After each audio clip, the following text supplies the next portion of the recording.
Hello and welcome to Las Blancas Podcast. Welcome back to another episode where in this new series where we discuss Madridistas in action at the Euros. We recently had a pod where we discussed the group stages, and now we are 50% done with the quarterfinals as well. The first one went Italy's favor, uh, which I'm pretty stoked about because it was their first ever semifinal appearance since 1997 now. Very dramatic game against Norway, finished 2-1 for Italy with a 90th minute winner from Girelli. And both Cantore and Girelli combined to, sort of create those magic moments for Italy for both the goals. And Norway once again looked lackluster as they have done throughout the tournament. So, Kanita, just quick thoughts on that game and the emotions that followed afterwards for the Italians, and then we'll move on to the second one, which was an absolute, I don't even know what to call it. And there was a Madridista in action in that, so we'll get to that in detail. But just your quick thoughts on the first quarterfinal. Yeah, I was happy that Italy went through, and man, what a celebration at the final whistle, like the emotions, and you could see how much it meant. So yeah, Italy definitely deserved it. Yeah, Norway was as expected, and yeah, I'm just glad to see this went on. And yeah, I mean, let's talk about the train wreck. That was the Sweden game. Yeah, that was something. It was really something. That was a traumatizing experience, in my opinion. Yeah, so I think train wreck is the best way to sort of describe that game.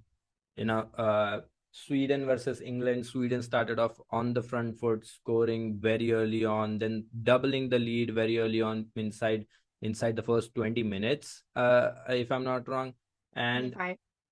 then it just something happened. I mean, they were dominant. They were dominant for a fairly long period of time. It looked like this is Sweden's game, and then I think Wiegman made some tweaks, which really helped England, and Sweden did some substitutions that really did not help them. So let's talk about the first two goals basically, because they had some sort of pattern, that trademark right hand side combination of Sweden, coming through. You've got Blackstenius making runs in behind, you've got JRK traumatizing the right hand side as well, and Carter was really struggling. Carter was playing as the left sided center back at the start of the game, and Sweden were very adamant on trying to attack from her side. After those two goals, England made the decision to switch their centre backs. So Carter went to the right hand side and Leah came to the left hand side. And then Sweden quickly started to attack from that side, because now Blackstenius was making the curved runs on that in that channel. And it was very evident that they have identified a weakness in England's play and they are going to target it. And they did. They did it in flying colors. They could have been 3-0 up if it wasn't for Hannah Hampton's save in the late in the first half. So it worked. It definitely did. And I think kudos to Sweden for taking that early lead. But we'll get to how they messed it up and how England sort of fixed their mess up. But what were your thoughts on those initial 30 minutes from Sweden, where they were absolutely dominant? They picked out England at will. What did you make of that? Yes, they looked very confident in the first half, Sweden, and he was that was really funny when I realized that when Jess Carter switched sides, that Sweden switched backs as well. So yeah, like I legit laughed at the realization at that point. But yeah, I was fearing that a switch was coming at halftime, because the first half for Sweden was really good. They, you talked about the right hand side already. Like their chemistry is already off the roof, and but second, yeah, I don't know what was that.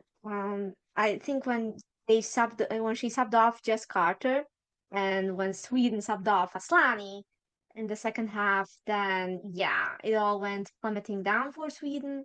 So yeah. Yeah, I think the triple change that England made in the 70th minute, Mm. that was the turning point in this game.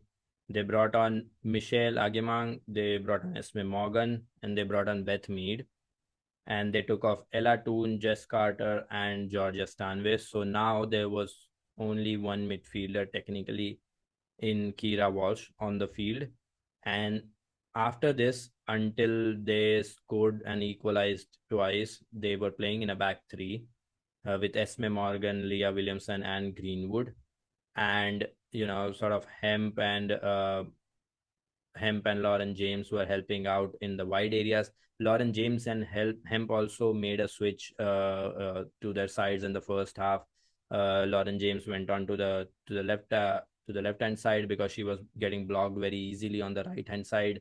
And Hemp came down here, so there was a lot of things happening. But I think this switched to a back three where now they had two players in Russo and Agemang trying to occupy Sweden's centre backs, and Agemang was really good in sort of this playing between the or pinning the centre backs. I would say she did a really good job, and that turned the momentum because now when Sweden were trying to press England with their 4-4-2 typical shape, England had three players in the build up, so they had a player advantage. All three players were comfortable with the ball, which wasn't the case when Carter was on the field as well, and they could just jump up to her. But now everyone was comfortable. They had even a 3+1. They had Kira Walsh sitting right in front of them, so they had that option as well. So their build up sort of fixed itself, and then in attack they had a very good last line occupation because it was Russo, it was Agemang playing in front of her. Then you've got your Lauren James, then you've got your Hemp as well occupying that, and Beth Mead, who was playing in the midfield, would also immediately as the ball went into attack would jump up. So those things really helped England in sort of creating those opportunities. And then they brought on Chloe Kelly, who with her perfect crosses absolutely changed the game. Like Hemp was taken off and Kelly was brought on, and Kelly put in some really, really good balls. Like the first goal that Braun scored, it was a Kelly cross. The second goal that Agemang scored was also a Kelly cross, but then it took like it first made contact with Beth Mead and then it went on. But that is the thing, like Kelly coming on and adding those crosses really helped England, I would say.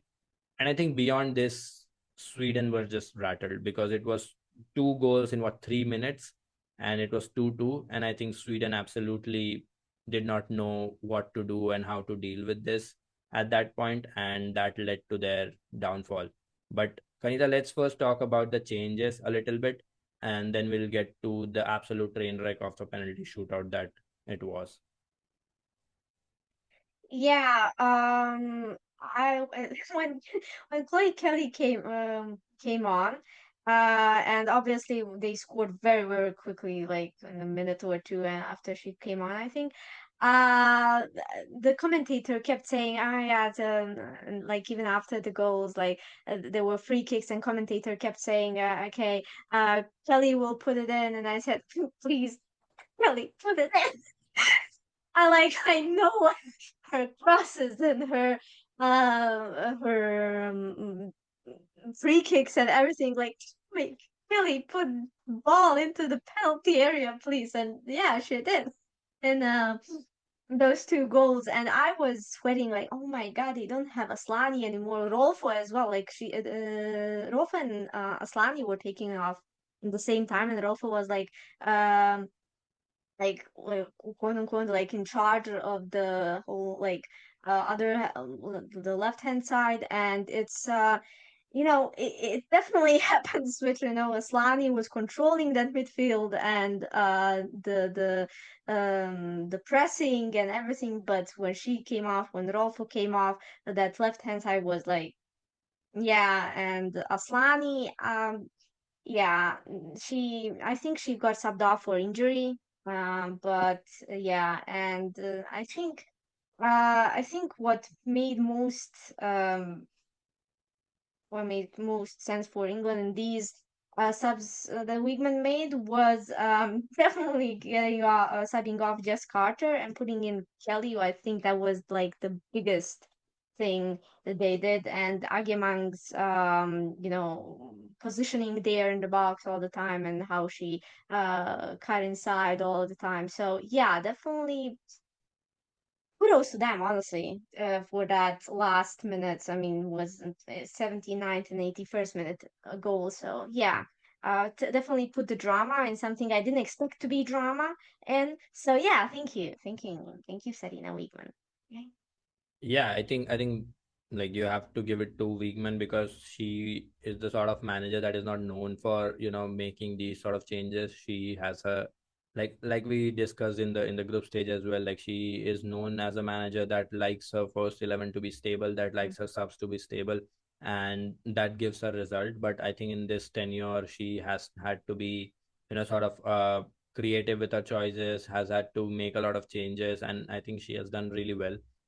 So yeah, I mean this one, the tactical change to, when Esme Morgan came on, she came on with notes for both Leah and Mm. I think Alex or someone, I don't know who she gave the other note to, but yeah, she came on with two notes, and then there was that immediate formation change, and England then went back to being a back four later on. Once they had equalized, they went back to being a back four.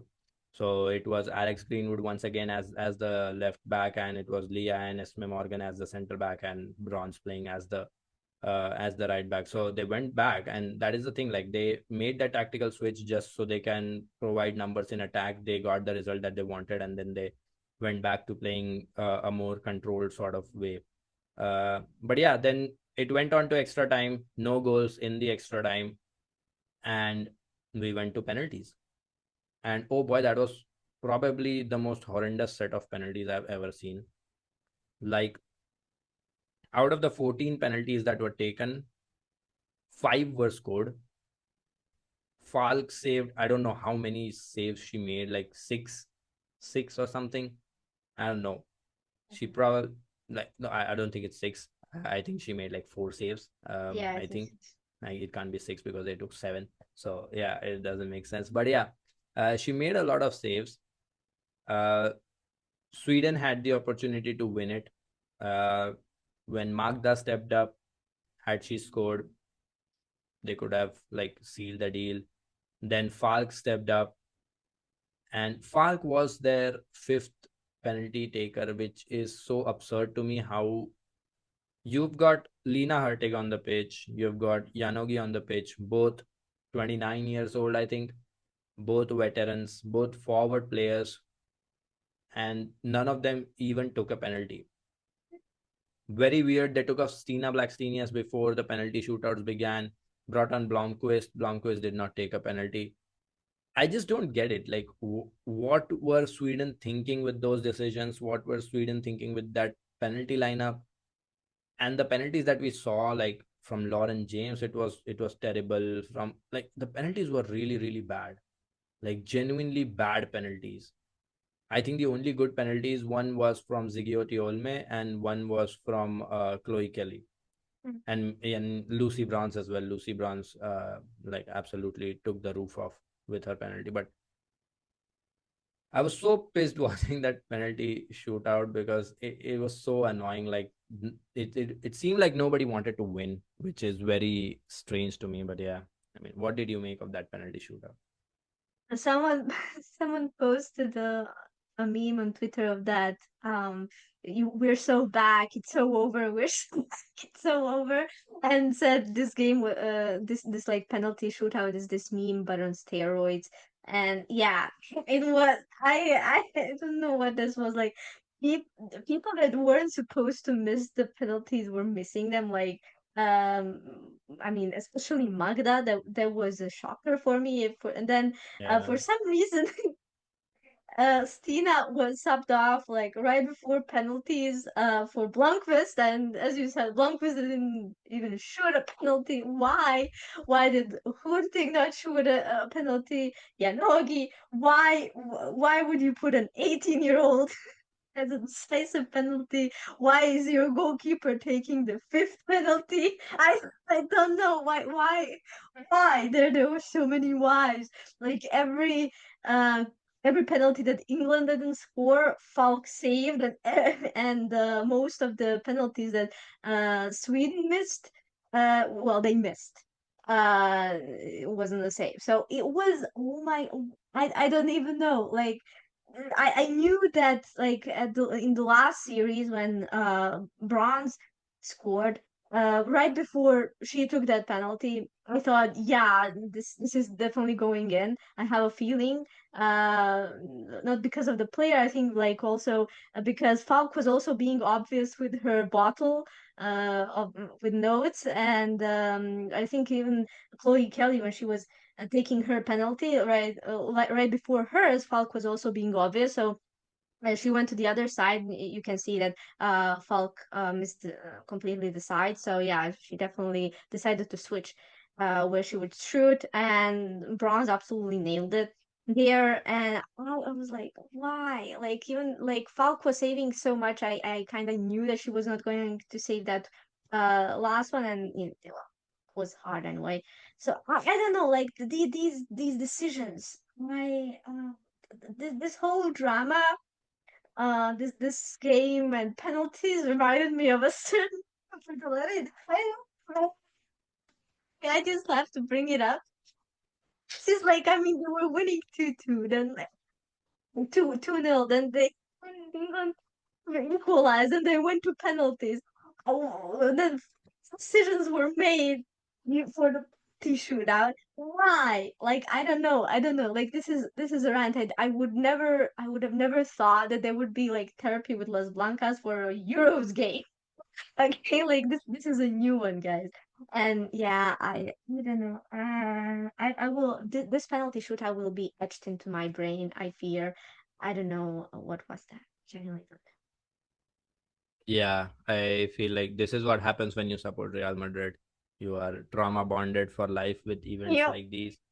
But I mean, bro, it's crazy. Like Angel Dahl took the first penalty for Sweden. She Mm-hmm. missed. I was never sure she was going to score. I don't know. She doesn't seem like a penalty kick taker to me. And her starting off the penalty shootout was I had a bad feeling, and that is what it was. Jakobsen missed as well. Magda missed as well.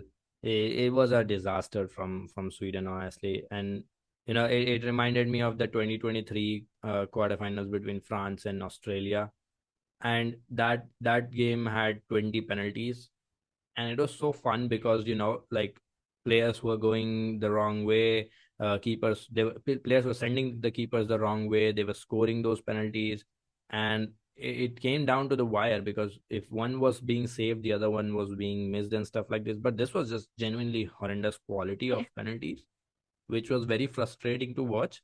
And then the decision making to put an 18-year-old who has 5 appearances for her national team to go ahead of players like Hurtig and Blomqvist and Yanogi is absurd to me. I don't know what went on. Like, did they expect to, it was sudden death. You need your best penalty kick takers to take them. I don't know. Like, what went on with Sweden's in Sweden's minds. I'm not sure, and they are out. Angeldal is out as well. Angeldal had a decent game, I would say. Uh, Involved in the right hand side combinations a little bit, but yeah, nothing too remarkable. I think her partner Zigioti Olme did a lot of good work Mm. defensively. But yeah, I mean, pretty decent game, but I think it will be marred by the fact that she missed the penalty for Sweden. And yeah, I mean, this marks the end of Peter Gerhardson's reign as Sweden's manager. Soon Tony Gustafsson will take over, and let's see what he can do. Can he push Sweden over the line and help them win a silverware? Because this team has a lot of quality, but this team also has moments like these within them Mm. where despite all the experience, despite everything, they just fail to somehow get over the line. It's hilarious and it's sad at the same point. But yeah, any concluding thoughts, Kanita? Well, when Sweden went 2-0 up, this is just a fun digression. The crowd was apparently singing "Lay All Your Love on Me" by ABBA, and then afterwards, like when England equalized, and especially after the game was done, there were so many memes of people with ABBA like songs I and like with the Mamma Mia movie, I don't know, like just I like these like rivalries in football, even though when my team loses, even if it's a country in question, it's so fun. I love these Euros, even though they traumatize me sometimes like this. Thank you, Sweden, for this, by the way. And yeah, and nothing else, honestly. What a night! What a night! Yeah, I have no words. Like that penalty shootout actually like pissed me off. It was so bad. Like I Oh had yeah, stayed I up. noticed you were sending me like, oh, what? I was absolutely livid with it. Like it was so bad. Like you stay up till 3:30 to watch this, and then they come up with the most ridiculous set of penalties ever. It's very frustrating. But yeah, congratulations to England. The defending champions are still in. So let's see what happens. Sarina Wiegman, great set of changes that absolutely swing the game in England's favor. So yeah, let's see what's in store with the remaining two quarterfinals. We have got Spain and Switzerland playing tomorrow, and then we have got Germany. Yeah, tomorrow. Today we are recording it a day later. So yeah, and France and Germany in the final one. So let's see what happens in those two. We will be back with these recaps for you guys. So yeah, thank you for listening, and until next time, Ala Madrid. Real Madrid.